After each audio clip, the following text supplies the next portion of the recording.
Hello there, Andrew Gade. Conversation changer here happening. Yeah, all right, guys. So it seems that, because things come and go out of the news pretty quickly here. So it seems we've been free from balloons for a week now. And I found this kind of interesting little article or story here. I guess during World War II, this is in the late 1944, the Japanese army launched about 9,000 unmanned bomb-carrying balloons across the Pacific to bombard the West Coast. Most of the balloon bombs fell harmlessly into the ocean, but a few landed in the Northwest, setting off a few minor forest fires. Only about 300 balloon bombs were found or observed in the US, Canada, and Mexico. In January 1945, the federal government's Office of Censorship ordered a media blackout on the balloons. Of the known locations of balloon bomb landings, only one was reported in Sado County. Okay, so that's interesting. This is one thing I found in this little thing here. Office of Censorship. So our government had an Office of Censorship. So our government was actively censoring the media way back in the 1940s. So the fact that they've been censoring the media and social media companies and all this here for COVID and all this stuff, I guess it's nothing new. But now at the same time, I have a problem with that. So this is something we've done in the past, our government has done in the past, and they're continuing to do, and we're allowing it to happen, and we shouldn't allow that to happen. So anyways, I guess also China's not the first one to be sending balloons all over the place. They learned it from Japan. Kind of cool, I guess. It's like those torches that you light and you send up there, and it's like, hey, why don't I put some bombs on there and float them over to the United States? Hey, it's a novel idea there. And let's see here, since we're talking about international relationships, dysfunctional ones, let's see here. Diplomatic relations between the U.S. and China deteriorated further this week after China's Ministry of Foreign Affairs snapped at the Biden administration for suggesting that its information suggesting that China is considering sending weapons and ammunition to Russia to help its war against Ukraine. Now, this is a quote here. It is the U.S., not China, that has been pouring weapons into the battlefield, Ministry of Foreign Affairs spokesman Wang Wenbin said. The U.S. is in no position to tell China what to do. We would never stand for finger pointing or even coercion or pressuring from the United States on our relations with Russia. Wang said China supports peace and took another shot at the U.S. by saying it's the U.S. That is promoting conflict by arming Ukraine. The international community is fully aware who is calling for dialogue and striving for peace and who is fanning the flames and stoking confrontation, he said. We urge the U.S. side to seriously reflect on its role it has played, do something to actually help de-escalate the situation and promote peace talks, and stop deflecting the blame and spreading disinformation. You see, there you go, guys. United States is the one, China's right. We're the one that's continuing this war in Ukraine with Russia. We're the ones that are to blame here. We should be the ones in a position to be striving for peace talks, but we're not. Okay? All we're doing is sending more weapons, more ammunition, more funds, and just allowing this conflict to continue. But it's also interesting the fact that, of course, remember, China said that America's spreading disinformation. We are. Our American government does. They spread lies. They want us to be, on their narrative. Just like China, they spread disinformation all the time. Every country does it. So the problem we have here is not the people of China. It's not the people of the United States. It's not the people of Ukraine. It's not the people of Russia. It's our governments, the government of Russia, government of Ukraine, government of the United States, the government of China. Those are the ones that are to blame. They're the ones that are keeping us all fighting. Why don't we look in a future to where we get rid of these governments and allow the people of these countries to actually work together outside of these corrupt systems, corrupt governments, and these corrupt corporations that are controlling the narrative, that are controlling the money, that are controlling everything that we're doing here. Because remember, people are making a lot of money off of war. This is a lot of money to be made. And who's the ones that's, I guess at the end of the day, the Ukrainians, right? They're the ones that are suffering the most. Russian soldiers, Americans aren't really suffering. We're just sending a bunch of weapons over there. It's helping out a lot of our, weapons manufacturers, corporations, and all that fun stuff there too. So, a few people are benefiting while tens of thousands of people are dying. There you go. That's what you get with war, I guess, right? And we're still building ships. Like, really? We're building ships to sail ships around? Like, how's that going to work in like a new conflict? We're literally like at a push of a button, you could have every single naval ship for any country destroyed almost instantly, So, yeah. And also, we keep getting into little scuffles here with China, and that's not good. We're already dealing with a situation with Russia, Ukraine. Tension with China, like I said, obviously are heightened. And then, of course, I'm reading this here, House lawmakers returning from a pair of official trips to Taiwan aimed at bolstering ties with the self-governing island, called Wednesday for the U.S. government to speed up weapons deliveries to shore up its enclave's defense against China. So, again, we're sitting here, calling out China, and next thing you know, of course, we're sending weapons to Ukraine. We want to send more weapons to Taiwan. And then here, let's see, the Philippines is in talks with the United States as well as Australia on future joint patrols in the South China Sea, because, of course, of China's increasing aggression there in South China Sea. So it's like we've got issues now. We're going to have to help out the Filipinos. We're going to have to save Taiwan, I guess. We're going to somehow save Ukraine, which there's not much of Ukraine left to be saved, even though I guess, their little puppet president, or I'm sorry, comedian president, or that Zelensky guy who hasn't changed his sweatpants in a year now, as of Friday.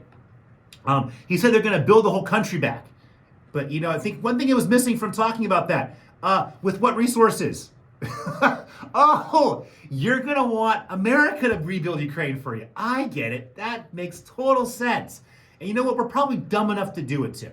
That's the sad reality of our absolutely disgusting, corrupt government that we have in this country.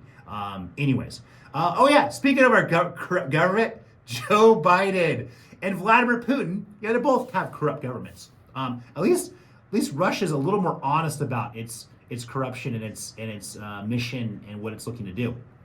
Where America really is just kind of like, just very all kind of in the dark there. Anyways, let's see here. They laid out radically different visions on Tuesday, this was last Tuesday here, for Ukraine's future, offering sharply contrasting narratives about who is to blame for the bloody year-long war and seeming to agree on only one point. The conflict is nowhere near an end. You see? There you go. We keep sending weapons. Russia's going to keep fighting, and there you go. Let's see. Putin stated that the West was trying to shift a local conflict into a phase of global confrontation, which I agree with. He pledged that we will respond accordingly. Of course, it's coming from Putin. The more long-range weapons the West delivers to Ukraine, he said, the farther we will be forced to move the threat from our borders. You see, I think Russia and Putin are being very clear here. They're saying, America, if you want this conflict to end, stop sending weapons. If you keep sending weapons and more advanced weapons, then this war is going to expand outside of Ukraine. So, I've been talking about this for the past year. I've been talking about how it was a mistake for us to ever help Ukraine. We should have let Ukraine and Russia figure this out. And if Russia decided to take Ukraine, well, that's Ukraine's problem. That's not our problem. If China wants to take Taiwan, guess whose problem that is? That's Taiwan's problem. I don't care. Why do Americans care so much? You know why? Because we want to be number one. We want to be the ones making all the rules in the world. Okay? Now that worked after we got lucky after World War II. This is before my time. Okay? But the fact that we were able to somehow pull that off and then pull out some agreement with Europe that we're going to dictate the trajectory of the entire globe and world and be the ones that get to say what happens on this world. I mean, that sounds like we're a dictator. We're acting like a military dictator to the world, and that's not what America's all about. And all it's doing is further distracting us from what's important in our own country. We're not taking care of our country. We're not taking care of our own people. We have enough issues going on here. Let's get back and focus on America and call it end. I don't care if we're knee deep in all these conflicts. Say, you know what, guys? Unfortunately, we're just going to have to walk away from it. Good luck.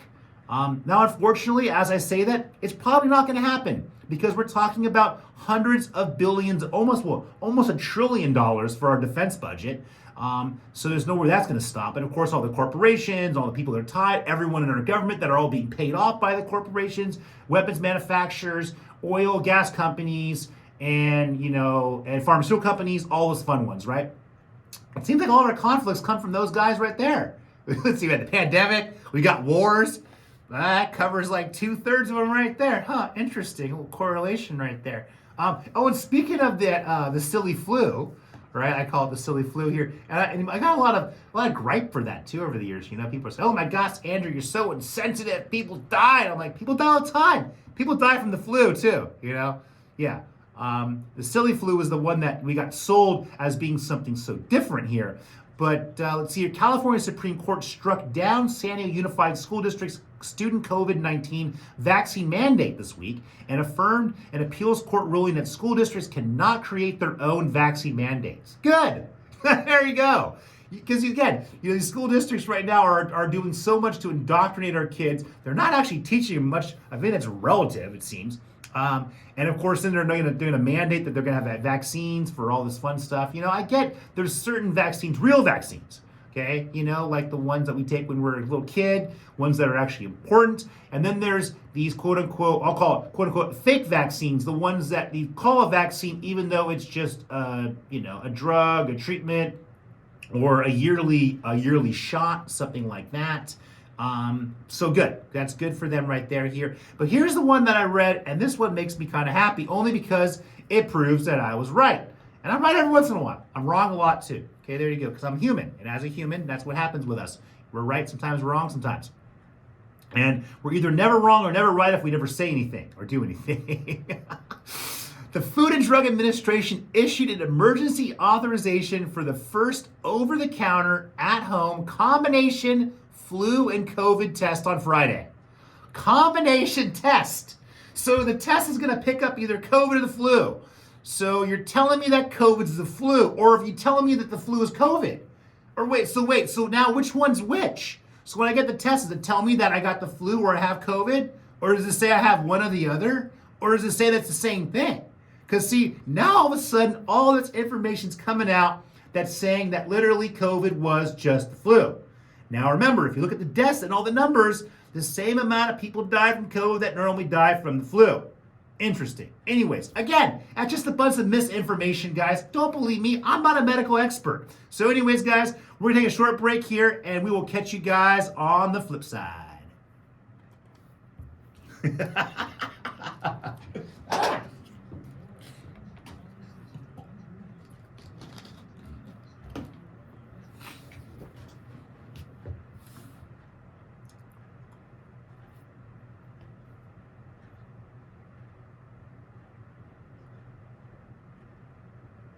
Okay, cool, perfect. Yeah, I normally cut out around 12 and a half-ish.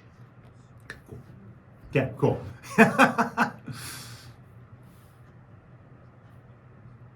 No worries, brother.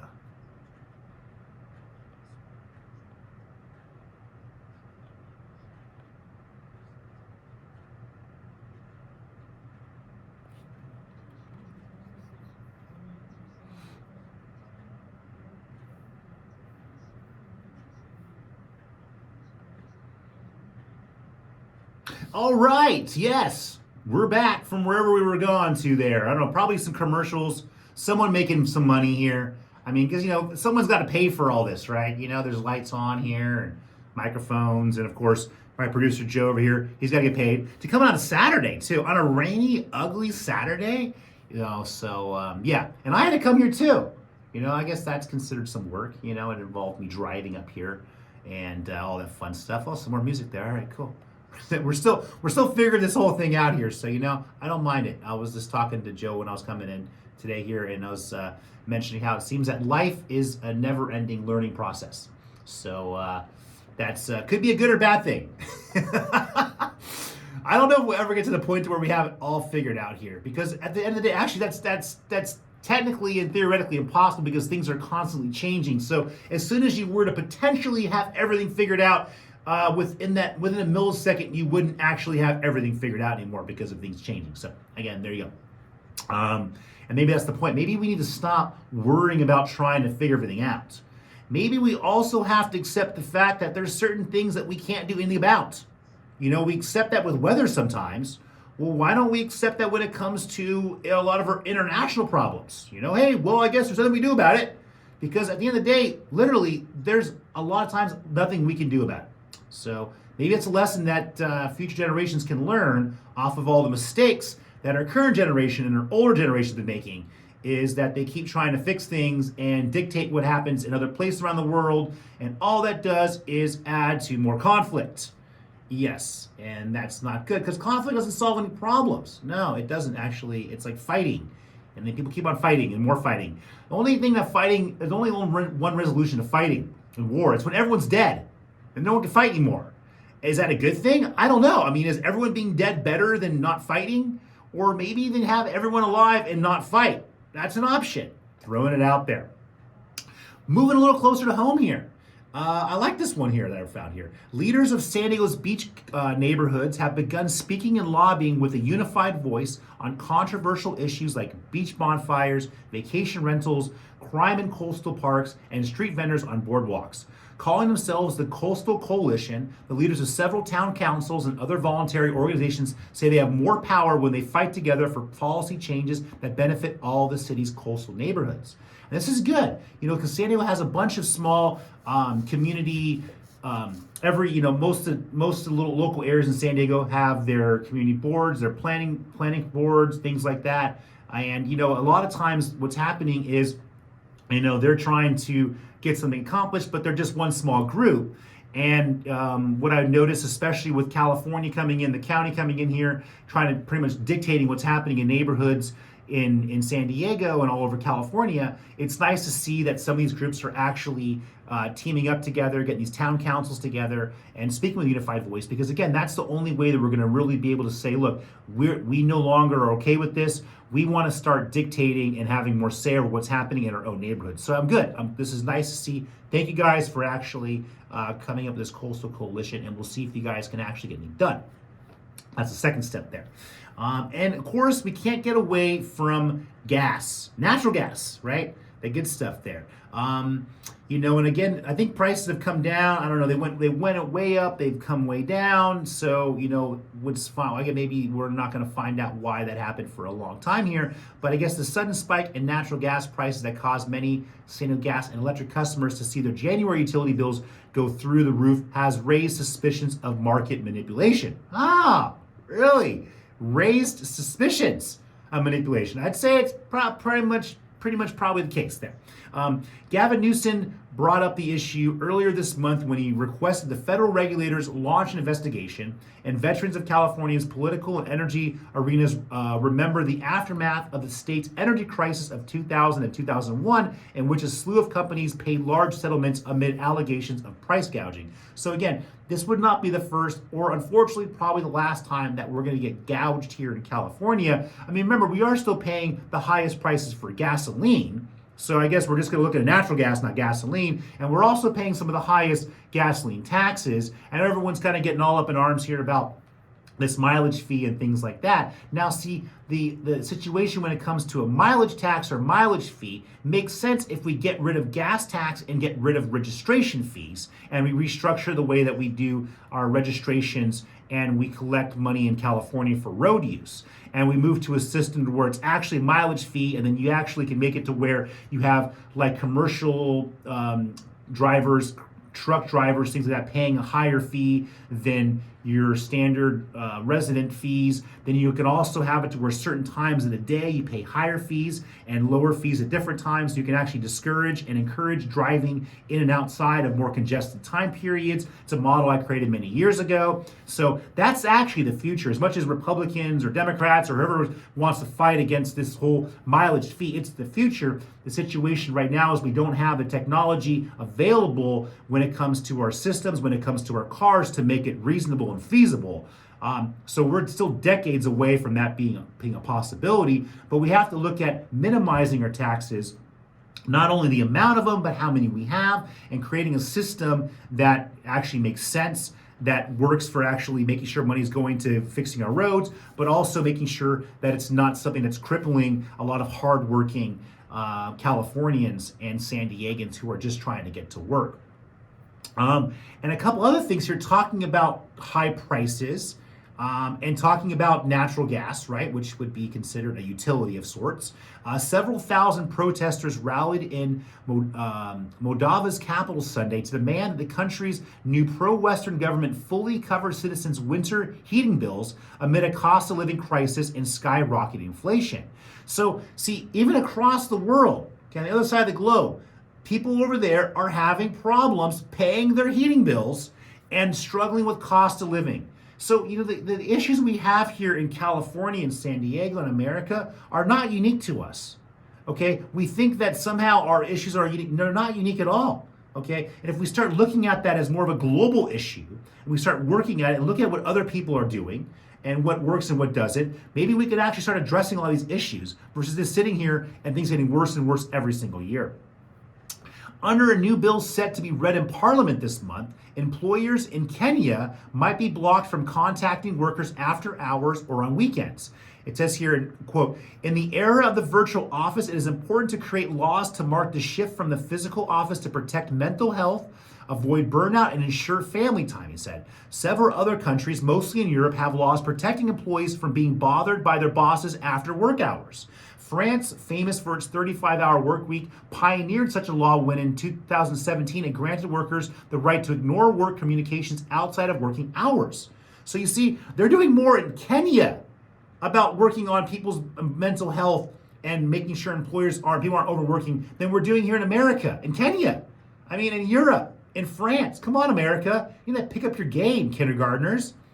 A trial of a 4-day work week in Britain has found that an overwhelming majority of the 61 companies that participated from June to December will keep going with the shorter hours, and that most employees were less stressed and had better work-to-life balance. Well, of course, you're working a day less. That's definitely better work-life balance there.